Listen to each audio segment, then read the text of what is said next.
Hey, what's going on, fam? So just another real quick video. I had actually intended to make this video uh, 2 days ago. I had intended to make it Friday evening, but there was a bunch of background noise, so I deleted the video, and I didn't feel like putting in the energy to remake it. But I'm remaking it now. So just wanted to let you know why I'm releasing this like a couple of days after the news actually broke or whatever. But as you guys know, pretty much yesterday and late Friday it broke that Myles Garrett, an NFL player, had been suspended indefinitely, meaning he's suspended until they decide that he's not suspended anymore. He could be suspended for eternity should they should the NFL choose. And basically what it stemmed from was an incident where Myles Garrett retaliated, and I want to emphasize he retaliated to being assaulted by NFL player Mason Rudolph, who he was playing in a game against, because Mason Rudolph plays for the Steelers. Now, let me say this. I have seen like a piece of a game here and there going to different people's houses or whatever, but for the most part, I haven't really watched the NFL ever since this Kaepernick thing went down, and I still don't. And I'm probably going to have to make a video about the Kaepernick stuff that's been going down and how certain agents, especially like Stephen A. Smith, keep pushing propaganda lies about Kaepernick. But anyway, I digress. That's not what we're talking about in this video.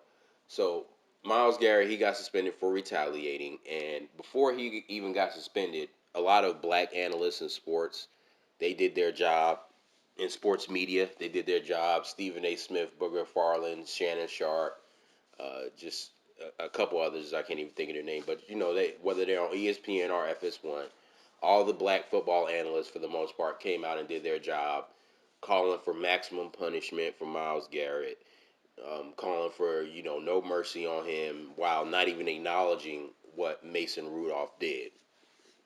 And this is very interesting because Mason Rudolph is a known Trump MAGA supporter, and the reason why that's important is because everybody in this country knows, whether subconsciously or consciously, or whether they'll acknowledge it or not, that Trump is pretty much a racist and he's the president of racists. That's pretty much established for to most people. And actually, I would go so far as to say any white person, especially who supports Donald Trump, is, if they're not a white supremacist, they're a suspected white supremacist because you're a white person that's supporting a white supremacist. So to be in government and be in leadership and be able to affect the lives of non-white people, so you you you have to at least be a suspected white supremacist, if not a straight up white supremacist, if you're a white person who supports Trump. But I digress. And oh yeah, let me step off on a tangent here real quick. So if you're a white supremacist troll or a white supremacy supporting troll, that means whether you're white or non-white. If you're a pro-white supremacy troll and you're going to come here and either try to minimize white supremacy or deny white supremacy, my channel is not here for that. I just made a video warning people not to come here denying and minimizing white supremacy on my channel. So if you're a troll who wants to come here and start typing blacks are on welfare, pick yourselves up, racism doesn't exist, just stop typing right now. Don't waste your energy, because what's going to happen is I'm going to delete your comment and then I'm going to block you from my channel. And then if you go and you create another account, excuse me for the cough, man. If you go and you create another account, it'll be another waste of energy, because as soon as you come back trolling, I will delete that comment and block you. So don't waste your energy.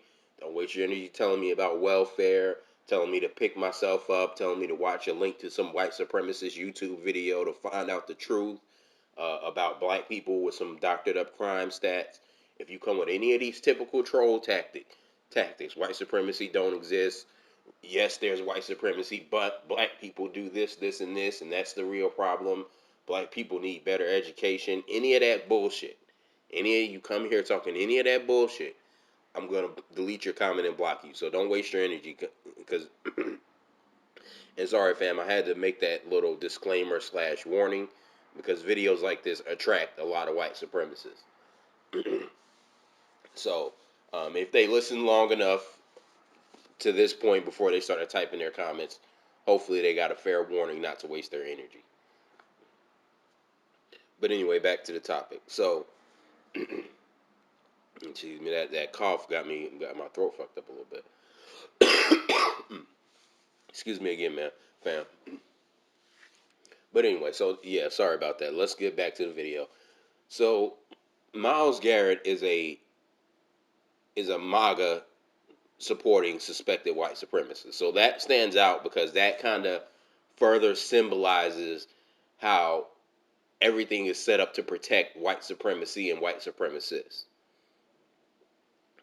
You see, there's a culture in black society, and this is why these black men jumped out on TV calling for maximum punishment while ignoring what Mason Rudolph did. Because if you look up at the photos I'm using for this video, you will see that not only did Mason Rudolph try to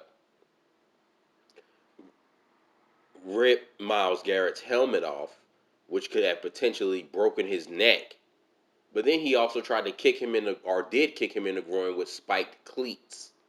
And now I didn't watch the game because, as I just said, I don't really rock with the NFL like that, so I wasn't watching the game. But so I don't know whether he tried to pull the helmet off first or kicked him in the groin first, but it doesn't matter. He did both. He tried to pull his helmet off, which could have broke his neck. Then he tried to kick him in the groin with spiked cleats, which could have either ruined his ability to have children, ruin his ability, or mess with his ability to urinate and use the bathroom, or mess with his ability to have sex, period, let alone have kids.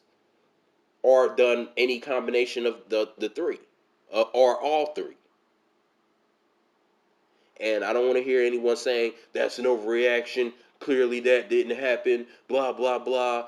Oh, there's no way his neck would have broke. Well, then don't tell me that Mason Rudolph's skull could have been cracked, or he could have had his neck broke, or he could have got a bad concussion, because none of that happened, right?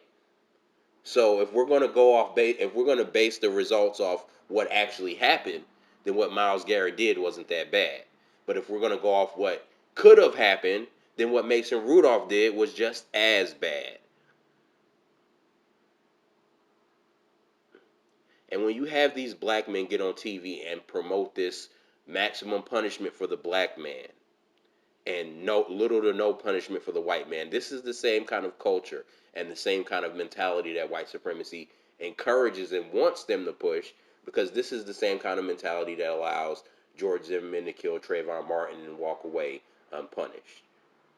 This is the same mentality that allows Officer Pentalio to were his worst punishment to be getting fired 3-4 years after he killed Eric Garner. This is the mentality that allows the cops who killed Freddie Gray to go unpunished. This is the kind of mentality that allows the cop who shot Tamir Rice to see less than a year in prison.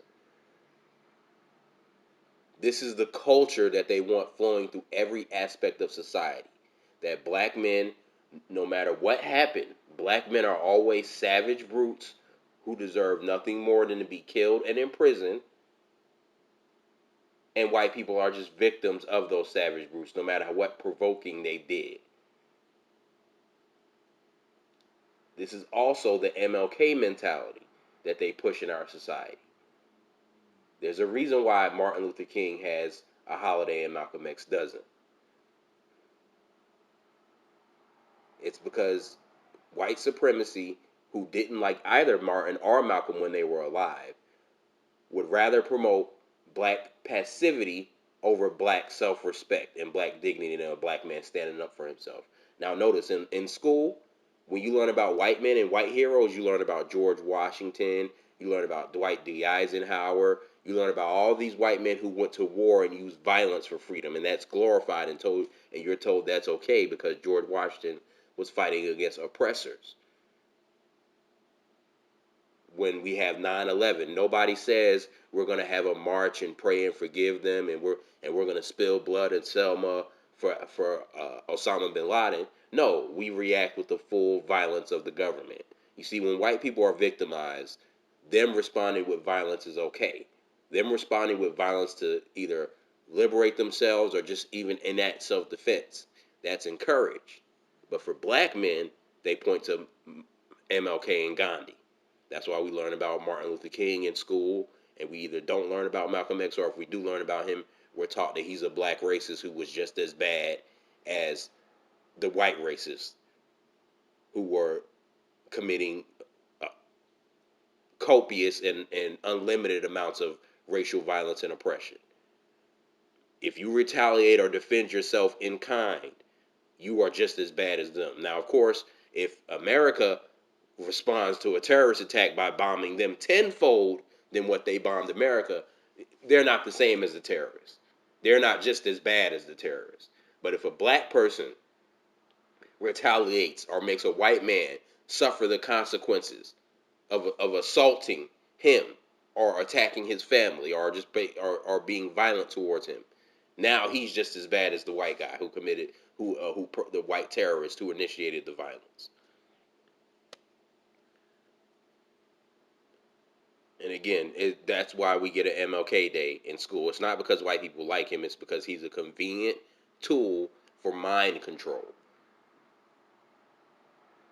to encourage black people passivity, passivity, passivity. That's why when we have scenes like Botham Jean's family doing all that bizarre hugging of Amber Geiger, all the white conservatives and white evangelicals especially, and just white culture and white media in period, all the mainstream white media, oh, that's so sweet, that's so heartwarming, that's so touching, because that's their way of giving black people a pat on the back. Good boy, promote the passivity mindset that allows us to attack you and harm you and go unpunished or go very minimally punished. And if anybody has a problem with us getting very minimally punished, we're just going to point to the fact that black people who are the victims of us keep forgiving us and keep backlashing only against the black person who they're helping us backlash only against the black person if they retaliate. And if they don't retaliate, we're just going to give them a pat on the back and everybody's going to be cool with it while the white person gets off unscathed or gets a very minimal punishment compared to what they should have got. And again, this maximum punishment thing for the black man, this is also the same culture that allows the fact that black people and white people sell drugs at nearly the same rates, but black people go to jail 5 to 10 times more for selling drugs than white people, even though we sell drugs at basically identical rates in comparison to our population, which really means that there are actually a lot more white people that sell drugs than black people, because that us selling drugs equally, that's in comparison to our population that we sell drugs at the same rate, but we go to jail 5 to 10 times more, which means that when you take out the comparison to population, it's a lot more white people that sell drugs than black people. Yet 80% of people in jail for drug related offenses are black, African American, ADOS. And the fake outrage that Stephen A. Smith and Booger McFarland and Shannon Sharp and the rest of them jumped on TV with, that fake outrage is what undergirds the kind of society that we have today. That's why Mason Rudolph, even though he initiated it and he could have harmed Myles Garrett just as bad or worse than Myles Garrett ended up hurting him, only Myles Garrett is going to get punished, and everyone's going to act like Mason Rudolph didn't do anything. And that's the white supremacist society that we live in today. But anyway, fam, that's another video. Like, share, subscribe. Peace.